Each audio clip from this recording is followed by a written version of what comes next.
पहलगाम दहशतवादी हल्ल्यासंदर्भात शरद पवारांनी एक महत्त्वाचं वक्तव्य केलंय। बैसरन खोऱ्यातील हल्ल्यामध्ये धर्म विचारून केवळ हिंदूंना गोळ्या घातल्या याबद्दल आपल्याला माहित नाही, मात्र दहशतवाद्यांनी महिलांना सोडून दिलं असं दिसतंय असं पवार म्हणतायत। आधी देखील 3 ते 4 वेळा हल्ले झाले, तेव्हा धर्माची चर्चा झाली नाही, मग आताच ती का होतीये असा सवालही पवारांनी उपस्थित केलाय।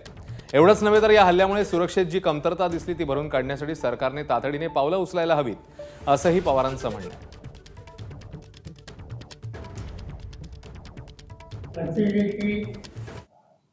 या सुद्धा त्यांनी काय ऍक्शन घेतली, पुलवामाची ऍक्शन झाली होती 16 याच्या आधी 3-4 ठिकाणी अतिरेक्यांनी हल्ले केलेले होते।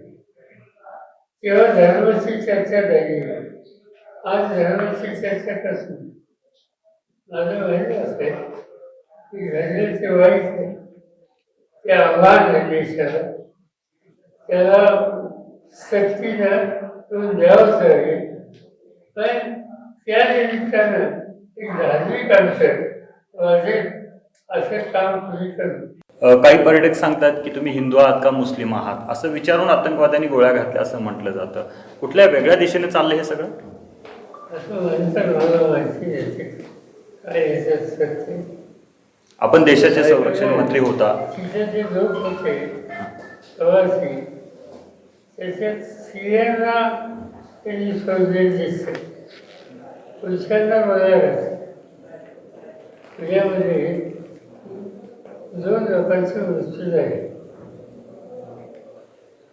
5 का 6 लोकांचे झाले, 2 लोकांचं रेल्वे काल गेलो आणि घरी गेल्याच्या नंतर त्या घरातल्या ज्या भगिनी होत्या त्या हजर होत्या तिथे, त्या मला सांगत होत्या की आम्हाला कुणाला तरी हात लावला नाही, आमच्या पुरुषांना प्रसार। दरम्यान ज्यांचे नातेवाईक मारले गेलेत त्यांनी काय सांगितलं ते आधी शरद पवारांनी ऐकावं आणि मग मत मांडावं असं मुख्यमंत्री फडणवीसांनी म्हटलंय। काश्मीरमध्ये जो गोळीबार झालेला आहे त्यामध्ये धर्म बघून गोळ्या मारल्याने असं ते म्हणतात। शरद पवार साहेब काय म्हणाले हे मी ऐकलं नाही, पण ज्यांचे आप्तेष्ट मारले गेले, जे स्वतः त्या ठिकाणी होते, ते काय म्हणाले हे मी ऐकलेलं आहे। पवार साहेबांचं जर असं मत असेल तर त्यांनीही ते जाऊन ऐकावं। एबीपी माझा, उघडा डोळे बघा नीट।